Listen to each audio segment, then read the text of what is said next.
You're looking at the kitchen.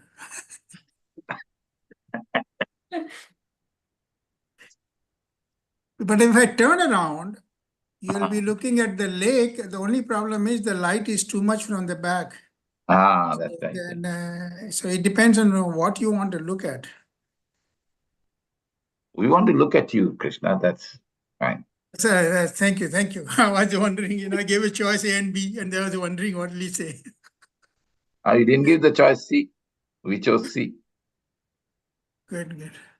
Okay, so I think we have a lot of attendees here. So let's start today's session. So I'm Kuhu Chauhan and I manage admissions and outreach at ISPP. First of all, I would like to welcome all the attendees and our esteemed faculty to be a part of this webinar. And before diving into the details, I would just give a brief glimpse of what ISPP stands for. So ISPP was established in October 2018 by a distinguished council of senior academicians, policy experts, and philanthropists. It was founded with the vision of democratizing public policy making in India and fostering inclusive and impactful governance. Our journey began with a one-year full-term PDM program, which laid the foundation for impactful policy education. And later, we expanded our offerings to include a 4-month Lokniti program for working professionals, a policy review magazine, the Case Study Center in association with Government of India, with the Capacity Building Commission Government of India, and executive education programs that further broadening our reach and impact in the field of public policy. And today we are honored to have our esteemed faculty with us, and I'll take a brief moment to introduce each of the faculty members who are with us today. We have Professor Subhashish Gangopadhyay, who is the founding dean of the Indian School of Public Policy and research director at the India Development Foundation. He has held distinguished academic positions, including chair professor of emerging market finance at the University of Groningen, Netherlands, and visiting professor at the University of Gothenburg, Sweden. With a research portfolio spanning public policy, finance, law, and economics, Dr. Gangopadhyay has played a pivotal role in shaping India's economic landscape. His contributions have been instrumental in policy formulation, and he served as the advisor to the Finance Minister, Government of India, during the 2008 financial crisis, providing critical insights during a challenging economic period. We have Professor Ladha with us. Professor Ladha is a distinguished academic and researcher with expertise in game theory, public policy, economics, and political economy. His scholarly work bridges multiple disciplines, offering deep insights into decision-making, governance, and institutional frameworks. His research and teaching interests extend across economics, political science, public policy, information aggregation, the Indian judiciary, and democratic constitutions. With a commitment to advancing knowledge in these fields, he has contributed significantly to both academia and policy discourse. Professor Ladha has published extensively in renowned international journals, including the American Journal of Political Science, Journal of Economic Behavior and Organization, Journal of Risk and Uncertainty, Social Choice and Welfare, and Public Choice. His exceptional contributions earned him the 1991 Duncan Black Prize for the best paper in public choice, recognizing his impactful research in political economy. Then we have Professor Vinci Davis with us, who is the founder and principal consultant at Wincom's Media and a guest faculty at the Writing and Communication Lab at the Indian School of Public Policy. A public policy researcher specializing in qualitative method, she has over 5 years of experience at the Center for Policy Research, New Delhi. Her work focuses on storytelling through interdisciplinary research, shaping narratives around people, programs, and processes that impact lives. She has designed and led projects funded by the World Bank and the Delhi Commission for the Protection of Child Rights, contributing to key studies in education, women and child welfare, and public administration. Since 2011, she has been studying citizen-state interactions in India with a passion for innovative qualitative methods and leveraging technology for analysis and communication. Her expertise spans program management, training, coaching, learning, experience design, social media strategy, and digital content development. And with our esteemed faculty, we have our learning associate, Shomrita. She works closely with the faculties, the dean, and the academic coordinators at ISPP. She has a bachelor's and master's degree in economics. So with that introduction, I would like to take on today's discussion. SG, I would like to ask you first, as you have been the founding dean of ISPP, if you could shed some light on how the public policy landscape has evolved in India over the years and how ISPP has adopted to these changes. Thank you very much, Kuhu, and welcome all the participants who have joined this webinar. But Kuhu, you have been very unfair. You introduced all of us, but you didn't introduce yourself. So why don't you introduce yourself first, so that everybody knows who is the conductor of this program? So yes, so SG, I just introduced myself in the very beginning that I'm Kuhu and I manage admissions and outreach at ISPP.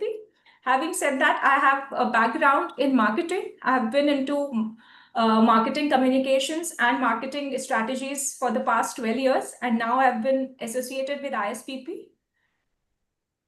And they're excited about it, I hope. Yeah, very. I'm getting to learn a lot of things. This is something new. Public policy domain is something new, and it's very interesting, and I'm learning every day. Okay, so now let's get into it. You asked me the question, two questions you asked me, that how did we set up ISPP and how has public policy in India evolved? Yeah. Since we started, I must say, so let me take on the second question first. When we started ISPP, it was 2019, and that was a year before the COVID hit us, COVID-19 hit us. And when we started, there were almost no public policy schools, especially planned the way we had done it. In fact, even today, there are very few schools that actually do what we are trying to do. So, but over time, if you see, since 2019, a lot of universities and institutes have opened up public policy departments or public policy schools. But they're mostly 2-year programs, right? What is so special about ISPP is that it's a 1-year program. And therefore, we sort of telescope everything into 1 year, which essentially means we require our scholars, we call our students scholars. We call our scholars, we want our scholars to work really hard because, you're going to do in 1 year what you would have otherwise done in 2 years. So keeping that in mind, obviously, the way now I come to the second question, the way the ISPP curriculum was designed, it was keeping two things in mind. Please remember that public policy, it does not tell you what to do. You have to understand this. Public policy tells you how to do, because every problem that you see, that you will face, that you will have to address, will be different, because public policy problems are extremely contextual, and over time contexts keep changing, and hence when you face a public policy problem, it will be very different from anything that you have heard, read, seen, imagined. Therefore, what we try to train you in is knowing how to address the problem, how you go through the process of solving a problem. So that is our focus.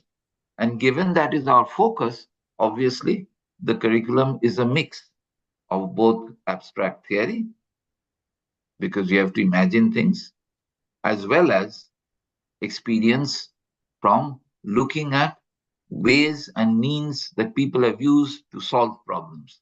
And you look at the various innovations that have been tried, and every time you try to figure out why that innovative step was taken. And then you'll realize the power of the context in which you're working. Because given a context, you have to find the right step for that context. And that has to be something that you as a public policy specialist will have to design and develop. So how to get to that process or how to get to that step is what we train you in our school. So that is all I would like to say for the moment. And then maybe since we are around, you can ask us questions later, I guess. And then I will address further anything that you may have. Okay, Professor. Somriti, you're saying something? Okay.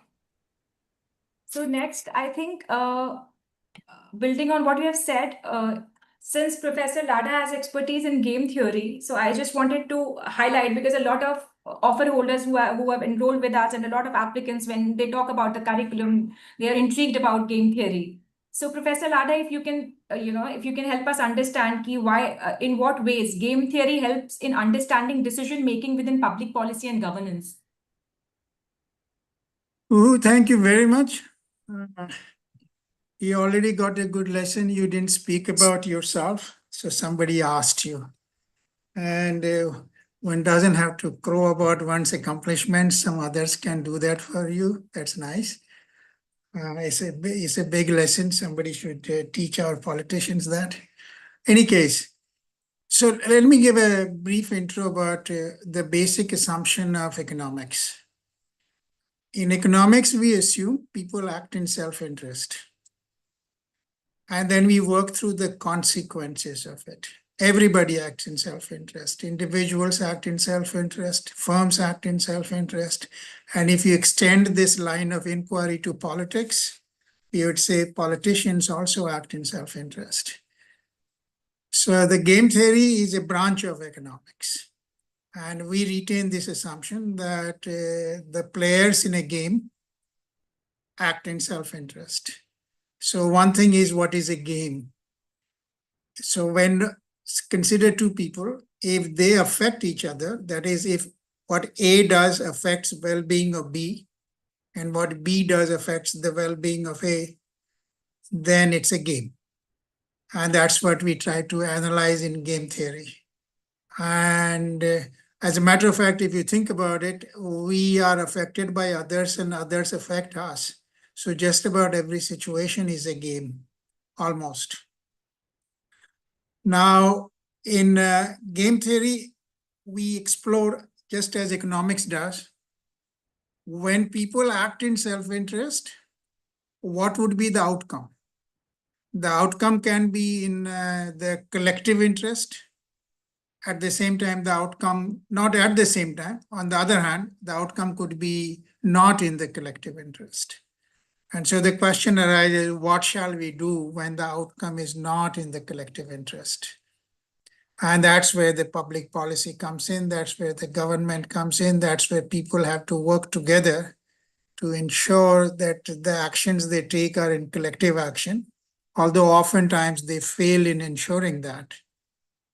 So one of the games you learn about, many of you, those who are here today listening to us, might have heard about the prisoner's dilemma game. Prisoner's dilemma game shows conditions under which actions in self-interest are not in collective interest. So that's a very powerful game. So among other things you might have heard about are auctions as part of game theory. So government is increasingly moving towards auction. So is the private sector. That's again part of game theory. A third example I can give where game theory is applied is in bargaining. And so if you have a trade bargaining like the kind you're observing right now between nations, especially with USA, that's part of bargaining. Brinkmanship is yet another example. And let me go back. Bargaining can also be bargaining under the threat of war. That's also part of game theory, which goes under international relations. And among the new area, which is called the market design, designing markets where price is not the way to go, such as kidney transplant. So you don't have market for kidneys. It's illegal. Yet people need kidney transplant, and some donor is out there. And the question is, how do we make such a market operate? That comes under market design, which is also arising from game theory. And college admission, how do we match students and colleges in such a way that they remain with each other? And most of the things I just mentioned over time, that is in 2-3 minutes, each one is basically has won a Nobel Prize in economics. So let me summarize this by saying the game theory that we do although it's very straightforward, my claim is if you know how much is 5 plus 8, you are qualified to do game theory with us, but it requires a very high level of concentration and hard work, as Subhashi just mentioned to you. And if you are willing to work hard, something like 10, 12 hours a day, ISPP is the place for you. But the math is not going to be a big issue. Although you do have to know a good bit of math to do economics. So that would be my basic introduction to, let me add one more thing. All those candidates who are here and who decide to join us, please use your time before you come to ISPP in learning about particularly school math, so that your time at ISPP is fun time. And with that, I think I'm going to stop for now and return it back to Kuhu. Thank you, Professor Lada. I think the students, the scholars must have gotten an understanding. And I have We few don't questions. see them. Is there a way we see them? Only the host who's hosting the session can see them. So we have, right now we have 23 attendees who are listening to us. Fair enough. Having said that, I have few questions, and I think Somrita also have a few questions. But before venturing more onto those questions, at ISPP, we have skill-based labs with us. And since I have the honor of having Professor Vinci with us, who's actually taking care of the writing and communication lab. So Vinci, I think this is for you. What is the significance of policy research and communication in public policy space? If you can help us, if you can just shed some light on that. Thanks, Kuhu, and welcome everyone to this session, and I look forward to interacting more with all of you.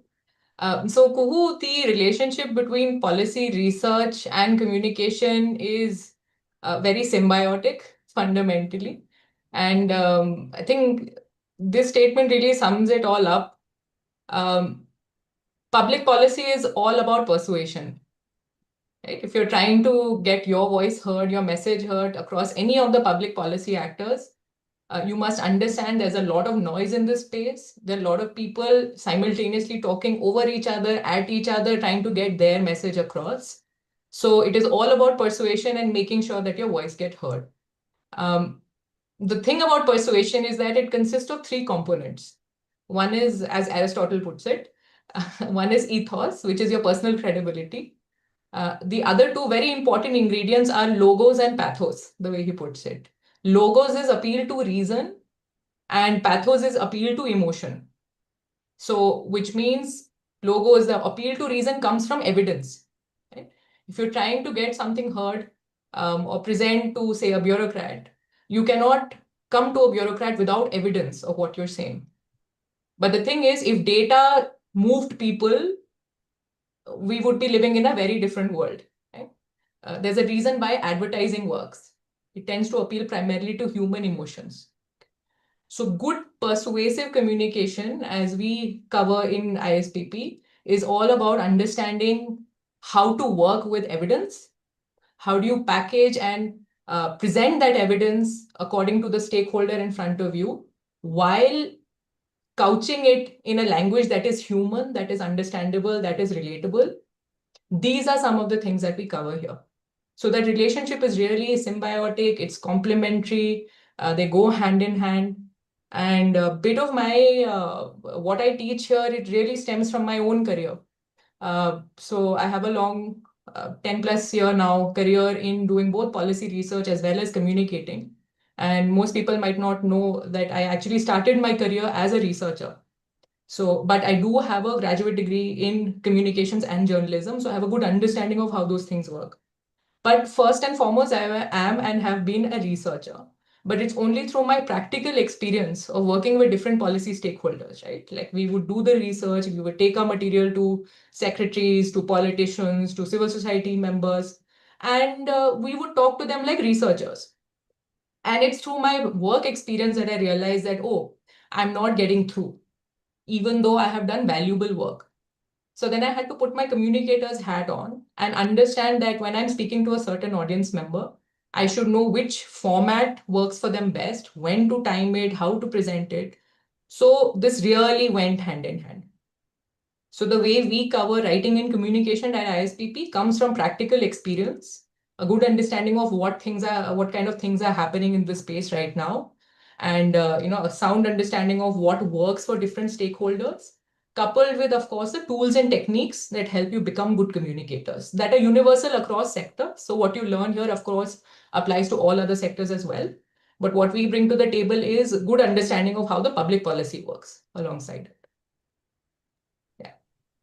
Thank you, Vincy. Just one thing that you mentioned when we say communication based on evidence and based on emotion. So, how to have a balance, whether it's communication or whether, say, a policy issue when there is an ethical dilemma, that is something even I'm exploring public policy as a whole. So, how to find a fine balance between them if it is a ethical dilemma, whether it is communication or in a policy issue, and it's open to everybody.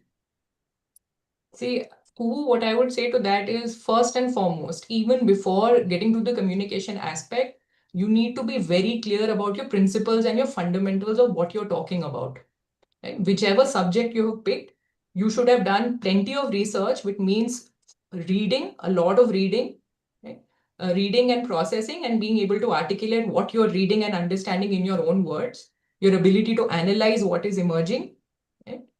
Have a good understanding of that. Then there's an additional skill set of, okay, how do we process this and package this to deliver it to the right person at the right time? So even for a communication person, I strongly feel, because I consult with think tanks as well, I'm invited to conduct sessions on research methods also. I conduct sessions on communications as well. And on both these sessions, I say that if it's a comm session, then researchers should be sitting in that session. And if it's, vice versa, then the other actor should be the communication person should also be sitting in the research class. Because the communication person needs to deeply understand the nuts and bolts of what is coming out of the evidence. Right? So whoever is in the business of communication also needs to have some understanding of how research works, how to read research, how to understand evidence and interpret it. That is first and foremost. Everything else is packaging.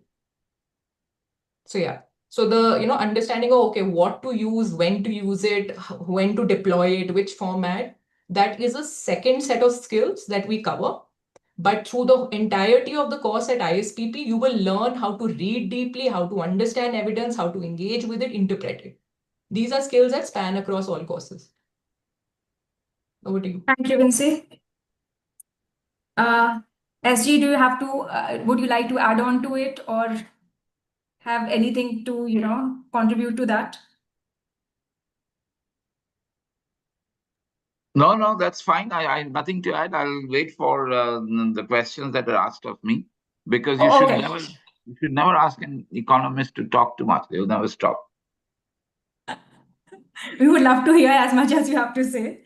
So the second question is for you only, SG. Since you have an extensive experience teaching market failure, law and economics and policy praxis lab, how do these concepts intertwine in shaping effective policy interventions?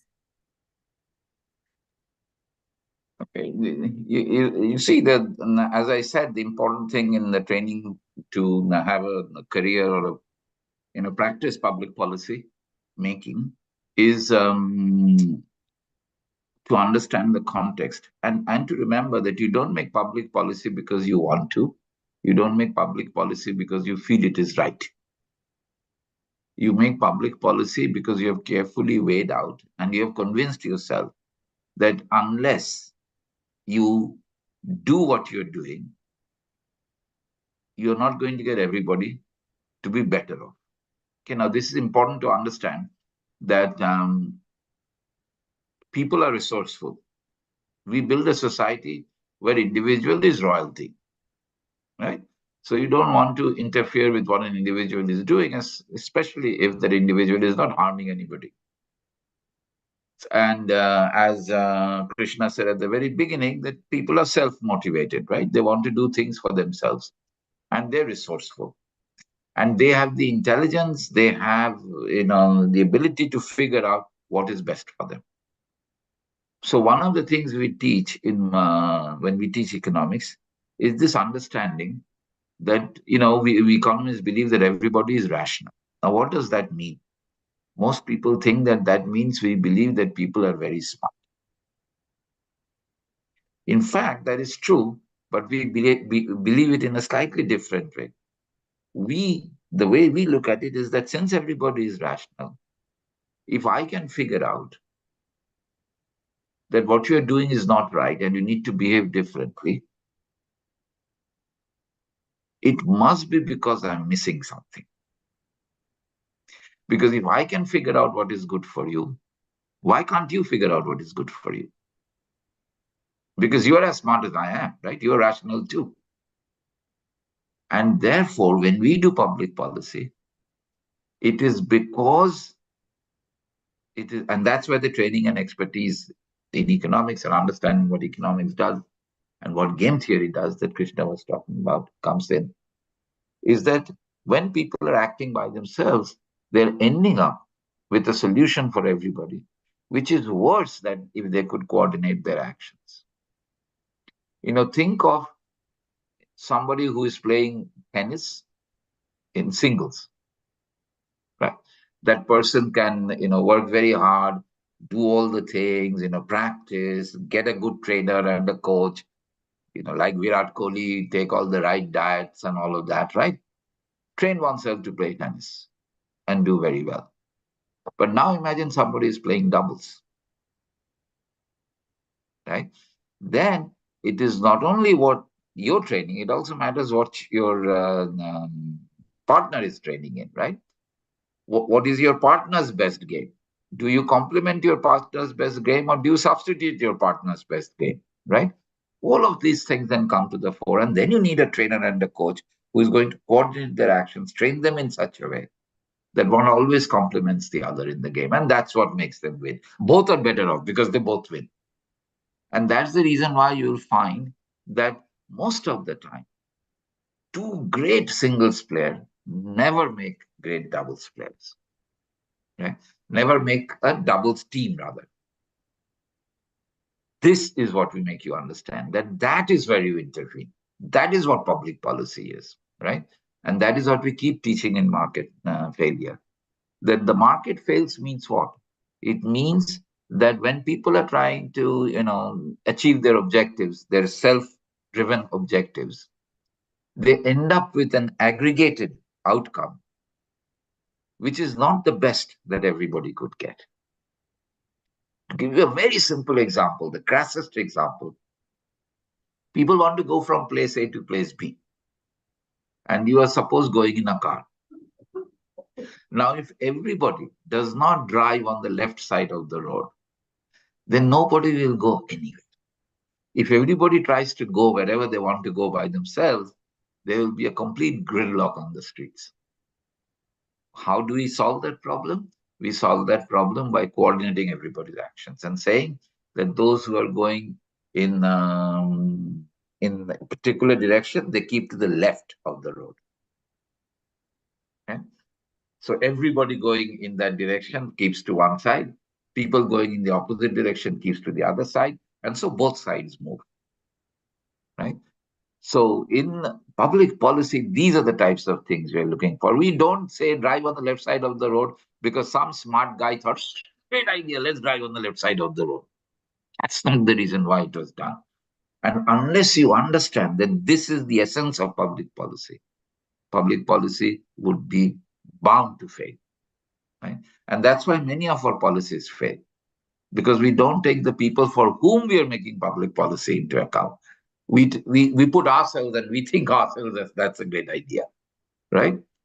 So that is what you need to be able to understand in public policy, and that is what we teach when we talk about market, or at least I teach when I talk about market failure, when I talk about law and economics in public policy, why law is a big element of public policy.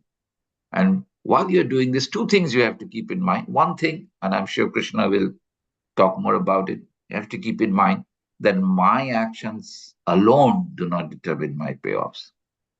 Right?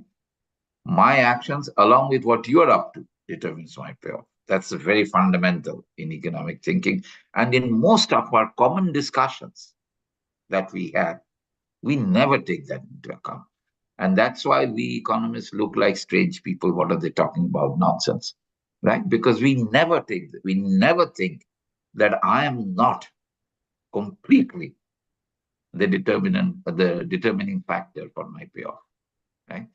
And hence context is important. What others are doing, I have to know to be able to figure out what is best for me. The second thing we need to understand in public policy is, as I said, that you are doing it for others. Others will have to be better off, right? You don't have to feel good about it. You may feel very bad about it. It doesn't matter. But others have to feel good about it, right? For whom you're making public policy. And that is the start of design thinking. So we spend a lot of time in adapting design thinking to public policy, right? What we simply say, put yourself in the other person's shoes, right? For whom you're making public policy. So that is what I would say. That is what we teach, or that is what I teach when we do markets and law and economics. As well as in this policy praxis lab, the focus again is that you take a specific problem that you see around you, and then you go through an entire gamut of solutions. And you understand that if you're trying to solve the same problem of congestion on the streets, for example, in Delhi, the way you will handle it is very different from, say, Chennai or Bengaluru. You cannot have one size fits all for everything. Context is important. So that's what we do in the Policy Praxis Lab throughout the year. Various problems we solve systematically in this fashion. Okay, I'm done. Professor Ladha, if you want to add on to that, share your thoughts on the Sure. same. I'm also looking at some questions our potential scholars have raised. Let me address them first to the Okay, extent I Professor. can. One question is, how does work experience affect the performance at ISPP? If you have work experience, my guess is you have seen some part of real life, including interactions with other people. And so it's a positive. And if you have a work experience, let's say in the domain of public policy, it surely is a positive. Some people who do not have work experience at all, they have to then relate with the courses. They have to work harder maybe. Maybe everything is not as intuitive to them. But I don't think not having work experience is a serious disadvantage. I don't know if I've answered the question, but I tried. What subjects, topics should be covered before coming to ISPP? So on this, I can say several things. One would be you must understand the meaning of slope, SLOPE, as in geometry. How to compute slope, what is its interpretation, because that's critical in economics. To give you an idea, slope is marginal cost, slope is marginal revenue, slope is marginal rate of substitution. Slope is it captures the idea of trade-off. Something on the y-axis is traded off something along the x-axis. You should also work out two equations in two unknowns. So one could be a demand equation, one could be a supply equation. So x and y are two variables, you know how to solve them. In addition, I think it will be a really good thing if you have done calculus. By the way, it's not required, but if you have done calculus, just revisit the first derivative. And that's really it. It isn't, Subhashis can add to it.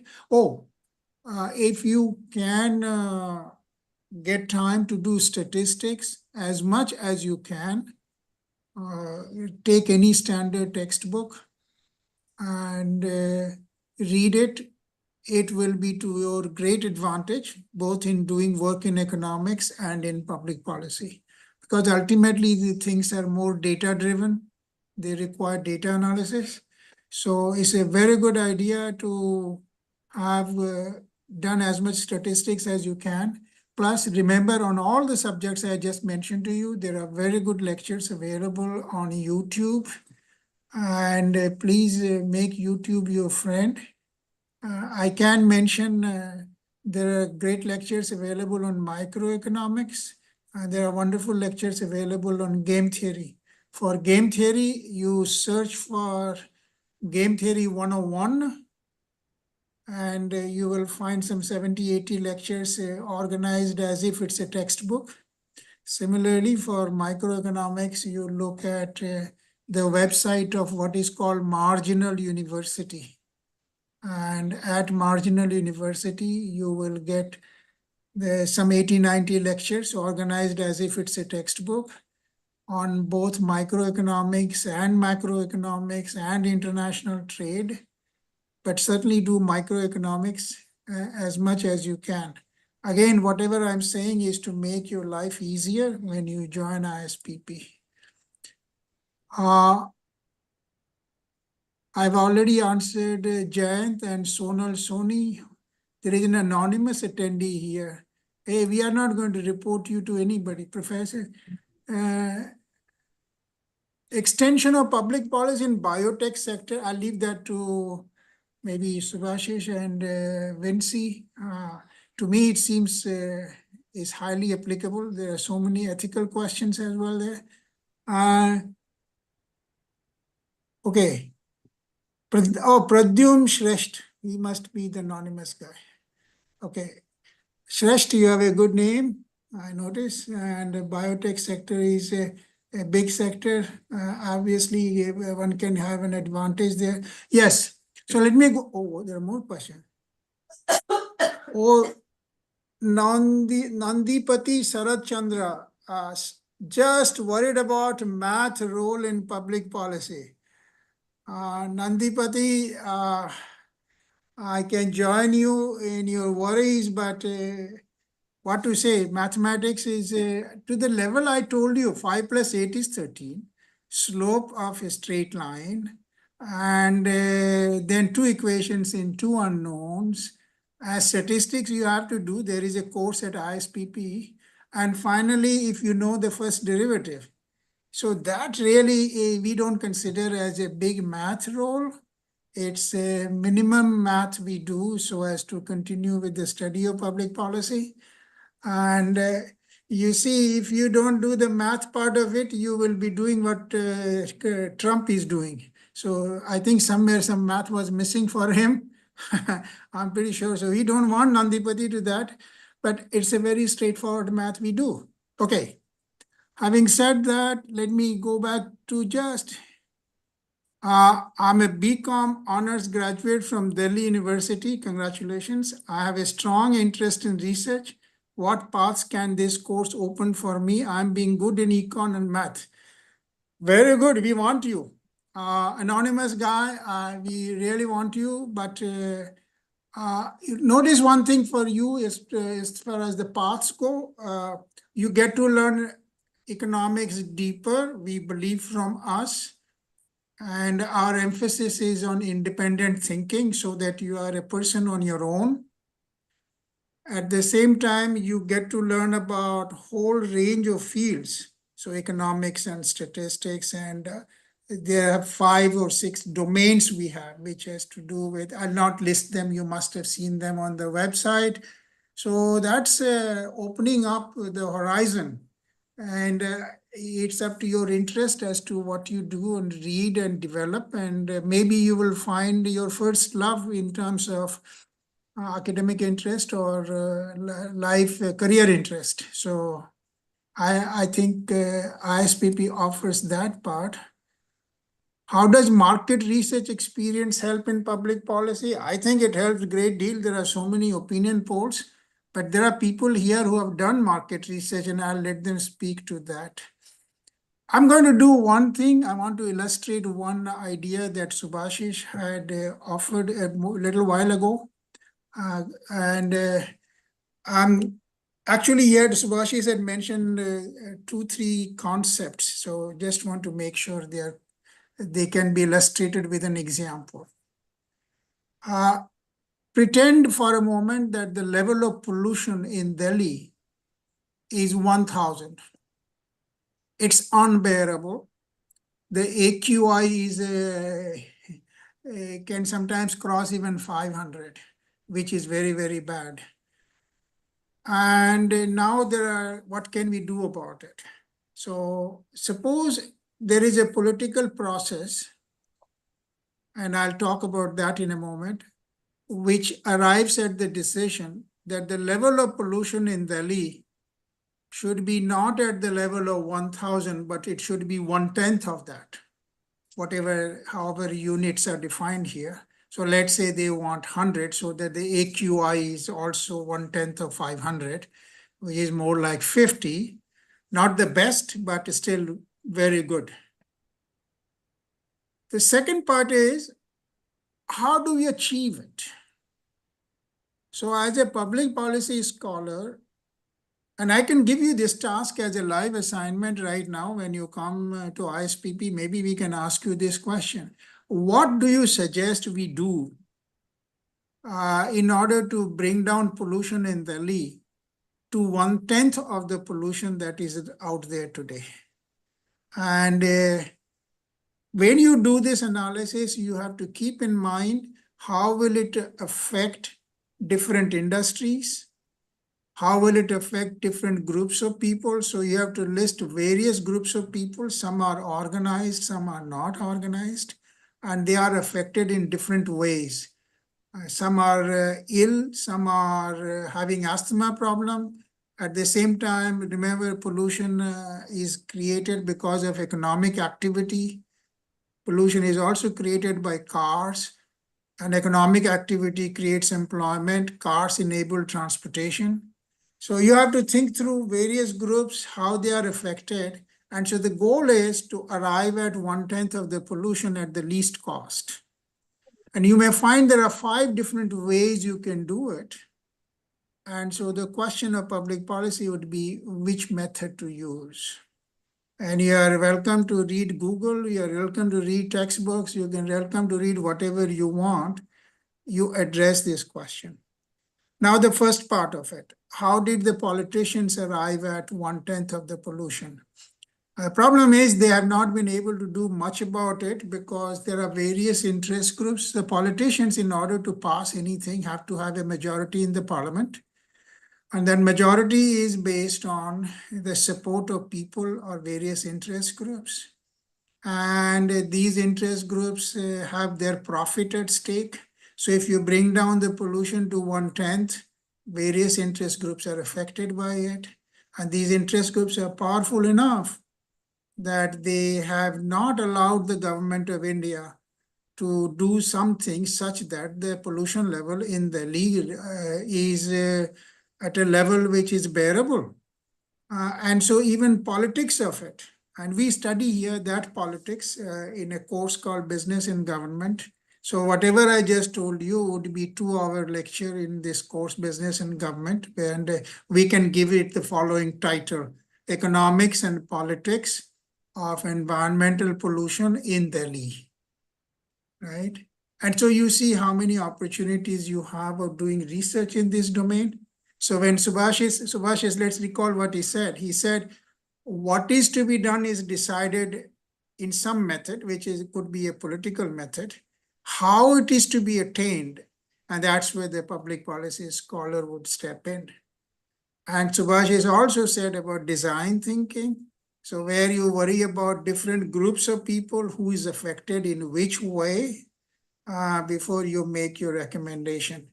And so whatever I said to healthcare, you can apply it, environment, you can apply it to healthcare, you can apply it to taxation, what should be the tax policy, you can apply it to water management, you name it. So one good thing about India is that India has great many problems. So you have all those problems as an opportunity for you to solve them and attain some heroic proportions and make a name for yourself for addressing those problems. Cool, I'm done. Thank you, Professor. And I think when you mentioned that India has so many problems and there is a lot of opportunity in addressing all those problems, I think Vinci communication plays a vital role there. So in terms of what do you think are what are the skills, important skills that a person should have to, communicate effectively, both in written and per se drafting policies is again a step ahead of it in terms of effective communication in public policy space. Right. So as both our professors have laid out very clearly, this is a complex area because the country, the world we live in is complex. And so the number one skill that a good policy communicator should have is the ability to cut through the noise.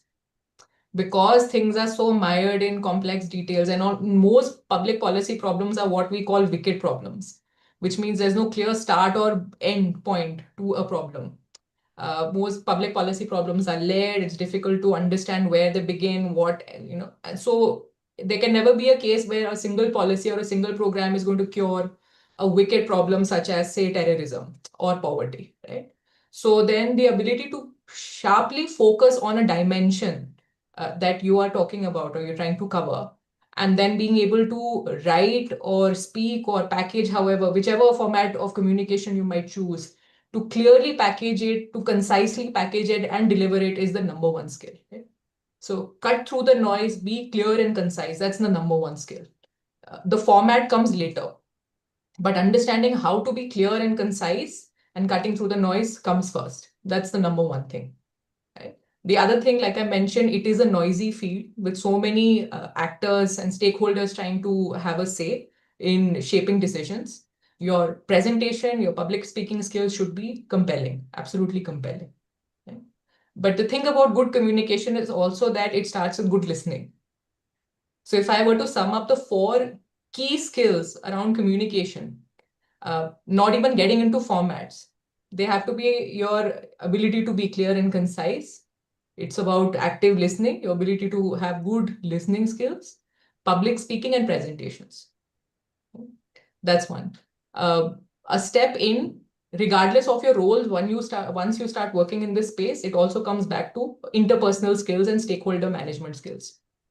You have many actors that you'll have to speak to and take care of once you get into the business of policy or governance, generally in this space. So this also comes very close. So speaking of formats, I would say understanding that there are specific formats that work better for different kinds of stakeholders. That is one of the first things we cover at our course on policy writing and communication at ISPP. So there we will learn things like how do you write a compelling op-ed? How do you draft a good policy brief? Right? Those have a better traction and uptake with, say, bureaucrats who have very little time to read than full-fledged research papers. Right? So op-eds, we're also living in a digital world now. So digital communication, learn or understanding how visually we should be telling our stories becomes another important skill. And storytelling in general cuts across what we cover. So in terms of formats, these are some of the things we cover. And these are the essential skills that you have to we take care of in this course. Just looking at a couple of the questions, I mean, when somebody asks a question to faculty members about what topics and subjects we should cover before coming, every faculty member will have a field day with that question. I have 2 recommendations, which are also part of my curriculum that I strongly advise. Again, these are 2 resource books that cut across all sectors, all aspects of work in general. It's not just limited to public policy. If you do have the time to prepare, I strongly suggest you look at the book called On Writing Well by William Zinsser. If you want, I can share the online PDF as well. The first part of this book, which is an old book, but it's a classic, it's an iconic book. No matter how many AI tools come into the picture, the principles of good communication do not change. And this book, if there is only one book I will ever recommend to you, it will be this book. So if you're able to cover the first part, which is part 1, which covers the principles of good communication, please cover that using this book. You can purchase it. I think it's worth having a copy, or you can also find the PDF online. The other book is called it's called a workbook on critical thinking. Workbook of arguments. It's a complete course on critical thinking by Morrow and Weston. Morrow and Weston. This is also available online, or you can purchase it, but you can easily find it online. The third edition, which is the 2019 edition, it's everything to do with the building blocks of critical thinking and argumentation. So the first, the fundamentals, the building blocks of any communication in public policy is how do you make a good argument. So how do you construct a good argument? Chapters 1 to 5, if you're able to cover that, and it's a workbook, so it's got lots of exercises in it. If you can just do that in your own time and space before you come to ISPP, it'll be fabulous for you, because your foundation of how do you come up with a basic argument will be covered just with this. So these are two books that I would strongly recommend. To the people asking questions around research, right? Somebody said, okay, can you please repeat the resource? So I mentioned two resources. One is by William Zinsser. The book is called On Writing Well. It's available on Amazon as well, but I'm sure you can find the PDF online. Just cover the first part. It's a very snappy, quick read of a book. It covers the basic principles of how do you communicate well. Extremely good book. The second book is by Morrow and Weston. It's a complete handbook, a workbook for arguments. That's the name. It's followed by a complete course in critical thinking by Morrow and Weston. Get the third edition, which should also be available online. And I'm saying try to cover chapters 1 to 5 of that particular book. I hope you got that. If not, we can share it in writing as well. People asking questions around research. Somebody said, does my market research experience help? And somebody said they're interested in research. What paths can this open up for me? Like I mentioned earlier, regardless of your role, once you finish your course at ISPP, you will be taking on different roles. Somebody might go into project management, somebody might go into communication, somebody might be doing general consulting work, somebody might be doing core research. In public policy, your grasp on evidence, which is essentially research, is fundamental, regardless of your role. So imagine you become a project manager. If you don't know what's going on in your field, which you will only come to know by reading the research, then you're going nowhere. Okay, so I say research skills or how to read research, how to interpret research is fundamental to all roles in public policy. Okay, so there is a lot of scope for research, especially in terms of research specific roles. Every public policy organization has some research wing. So there's no dearth in private as well as public sector. There is no dearth of opportunities there. Plus, like I say, everybody should invest their time and skills to develop some skills on research in general. That's one. For the person with experience in market research, fabulous. Because again, understand that research skills, what you learn as a researcher, those skills are transferable. They're fungible. You can use them across the board. So if you are already experienced in market research, you know how to design studies, you know the tools, you know human behavior, you understand public behavior, you know how to test. These are fabulous skills that any researcher in any space would require, and more so in public policy, especially if you're interested in research. So I just wanted to take those two questions about research. Thank you, Vincy. I think we have few more questions, I think just being posted. So this is from P. Jayant. Are we going to study about all the domains, or we have to select some domains before the course starts? So this year ISPP offered 7 domains and all the domains were compulsory. Thank you. Thank you, Samrita. So they have to study all the domains. There is no particular specialization that they look into. They need to have a holistic understanding. I think it might be useful because the participants here don't know which domains we're talking about. When you say all the domains, they're not all the subjects and sectors in the world. There is a finite list of domains that are taught at ISPP. So Shamrita, if you can maybe give a sense of what domains we're talking about and how many, that will be better. Sure, Vincy. So this year, the 7 domains that were offered are health domain, urbanization domain, education domain, environment domain, infrastructure domain, and regulation domain.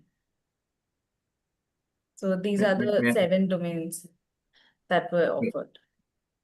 Just one clarification about the domains.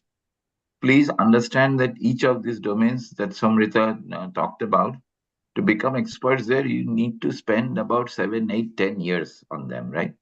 So people do their bachelor's, then master's, then their PhD, and then they become experts on, say, health, on education, right? So clearly, in a one-year program on public policy, you're not going to be able to get that expertise. So when somebody says that you have to do all the 7 domains, please don't throw up your arms and say, oh, how will I know everything?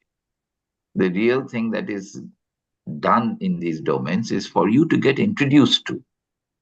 This, the main problems in these sorts of areas, because you'll notice all of these are areas of public policy where you need government to make policy, where you need what we would call collective action, where you need people to think beyond themselves or be induced to behave in a way that goes beyond themselves, right? Now, for example, if I am talking about health, one of the big issues that one would want to grapple with health is that what we would call avoidable diseases, right? So infectious diseases, for example, like malaria, TB, cholera, right? Things which clearly, if people coordinate their actions, cleanliness, proper sanitation, proper water supply, all of these problems can be avoided. And that requires people to work together, right? The Swachh Bharat Mission is one such example. So the whole idea is that in these domains, you pick up 1 or 2 top problems that we face. And that is what you're introduced to. If you like, for example, health more than education or issues in health more than education, then you have the entire life to focus on that. So what ISPP is teaching you is making you aware of the major public policy problems in these areas that India is facing. And whatever catches your imagination or your fancy, you are going to now spend time on it on your own with help from the faculty to be able to pursue them deeper in a more deep fashion. Thank you, SG. There is one pressing question that has been asked by Nandipati, I guess, twice, that if the professors can recommend a book on statistics to prepare before starting the course. I can suggest, so let me ask you, Ku, you can write to them by email, Yes. isn't it? Yes, So yes, Professor. why don't we put together something by way of advanced prep? So Vinci had certain suggestions. By the way, I must emphasize, I 100% agree with Vinci. Everything she said about communication and the books to read, because we absolutely look for good communication ability. So in your email regarding advanced reading, you can put in the Vinci's books and I'll send you some of the topics I have. Regarding statistics, I think I'm going to get in touch with the dean, the current dean, and ask who is teaching statistics and ask what book the professor intends to use so that the students have only one book. And Kuhu, when you write to them, let's say 3-4 days from today, you Yeah. can include that statistics book. But roughly speaking, one can do is open any good enough statistics book for the beginner, take down all the topics, and then search YouTube for lectures on that. If I were you, I'll surely want to learn normal distribution and somehow manage to reach up to normal distribution. And there are great lectures on YouTube on those subjects of statistics. But the textbook will communicate to you a few days from today, and Kuhu will do that. Thank you. For sure, Professor. I'll take a note of all the books from all of you present here, and I'll just give the details to all the candidates so that they have an understanding and they can prepare before joining ISPP. And on that note, any closing remark, because I think we're on the verge of closing the session. So any closing remarks from the professors? Well, ISPP is a way of life. You have to come to classroom on time. Otherwise, Subhashish will close his door, lock his door. Many people want to do that actually. You have to work hard. And so come prepared for that. And hopefully you will be contributing. Oh, I just want to emphasize, a great deal people learn from classmates. So we want to make sure that you learn not only in the classroom from professors, but also from your classmates. It's an excellent idea to be good friends and to work together and to contribute to the common term paper or any research that you write. And so, yeah, ISPP is a place to make friends and keeping high academic standards. Well, I Thank would just, you. I'd like to add, that please remember that nobody will give you a job, or you will not be able to do anything in life because you know a lot. Knowledge is something that you pick up as you go along, and that knowledge has to be specialized knowledge. And you will know what you will want to pick up only if you're thinking about something, right? So that everything that you're reading, studying, thinking, that Krishna just said, talking to other people about, is directed towards your filling those gaps in your understanding of something. So the whole thing in ISPP, of course, you have to work very hard. There is no going back on that. But working would be fun because you'll be only trying to learn what you want to learn, what you're good at, what you have interest in. And that you learn by talking about it all the time with your faculty, with your faculty members, with your faculty members, with your peers, with your student, with the batchmates. Because that, remember, the entire policy praxis lab that Kuhu mentioned, that is based on this, where specific problems of particular students are solved openly by every person in that class. Okay. And you learn to filter ideas that get you to the solution, and filter out suggestions that don't get you to the solution. That's a learning process too, because remember, there are very few evil people in this world. Regardless of what you may think, people are mostly good. But oftentimes they are not aware of what is good for you. And that's where your thinking comes in. You take suggestions from everybody, then use your mind, given your objective, given what you have thought about already, consistent with that line of thought, you filter out those which are not relevant for you and filter in those which are relevant. That's the most important lesson that you learn in life, be it public policy or be it anything that you do.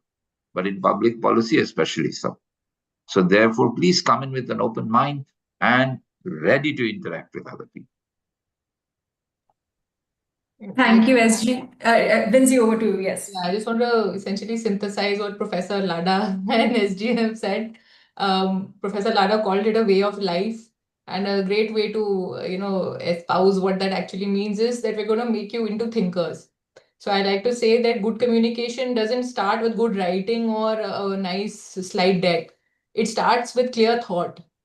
You can't communicate clearly, you can't be concise if you don't know what's up here, if it's not clear here, right? So clear thinking comes into clear articulation. That comes later, right? So the other thing I want to say here is that our batches are relatively small. There's very little space to hide. And like our professors have been emphasizing, you will be made to interact. You will have to step up, right? And we do it in a, I believe, in a, inviting enough way. It's not to scare you or anything. Very nice way. We do it in a very nice way. We do have high expectations. We will ask you to think before you speak or put down anything, right? And one thing I just want to emphasize is, please get it out of your mind that ISPP is like any other college in India. It's not. It is a thinking ground. We call you scholars for a reason.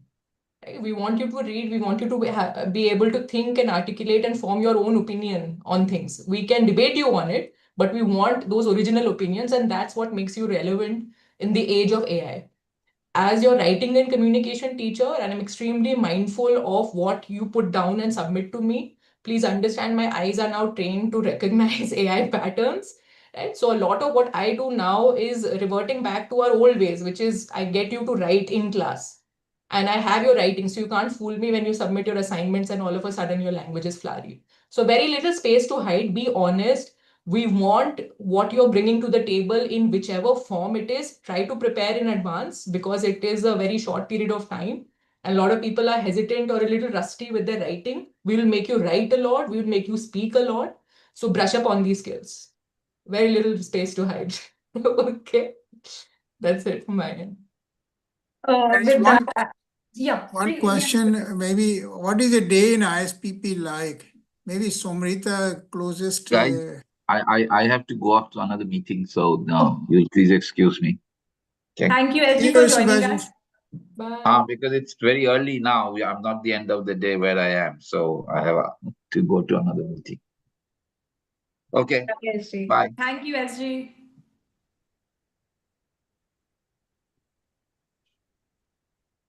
So yes, the classes start at 9 in the morning. So you have to be here before that, otherwise you won't get the attendance. So make sure you arrive in the class at least 5 minutes before the class starts. And the classes go on till 4:30. So post 4:30, there are days when you guys will have guest lectures. There are days when you guys will have Harris lectures, which usually starts around 7 and goes on till 8:30. And guest lectures can start from 5, go on till 6, 7, or it can be at a later point as well. And you will have a lot of assignments and classwork to do, individual assignments, group assignments, presentations. So it's going to be a very busy 1 year. Can I add to that? We'll Yes, treat please, you Professor. as though it's a residential program, although we don't provide residence. And that means that there can be classes in the evenings, there can be classes on weekends, and that the workload may be not totally even, like a equal number of hours every day. It could be, there could be heavy times, and some days there could be less heavy. And that's, is that right, Somrita? Yes, Am I definitely. right? Okay. So we have run out of questions now. Very good. We'll write to them an email concerning the course material, I suppose. And Yes. do we need to be physically present for bridge course? Okay. Okay, I think for the bridge course, you can do the bridge course online as well. And we'll share all the details by the first week of June so that you have a better understanding how the bridge course would, how we'll introduce the bridge course this year. Can I add one thing? So for some scholars, it may be an opportunity to discover yourself as to what you like and what you want to do. And for some scholars, it may be to gain great confidence by doing well in the program. So let's pretend you are a bright student, but somehow your mark sheets don't reflect that. And you are now prepared to work hard because now you are an enlightened scholar. So at ISPP, you can reset and work hard and essentially make sure you grow your own confidence. So I think that opportunity exists. It's maybe of value to some of you. So please keep that in mind. So, I think we have answered all the questions, and I think all the candidates must have gotten a good understanding of what ISPP has to offer. And with that note, I would like to thank all our esteemed professors for being a part of this session. Thank you, Professor Ladha. Thank you, Professor Vinci, for being a part of it. I would like to thank Samrita. Thank you, Samrita, for being there, and all the attendees for being a part of the session. As Professor Ladha mentioned, we'll send you all the list of the resources that you're required, that you can prep yourself before you start the course. Thank you very much, Kuhu. Thank you. Thank you, Kuhu.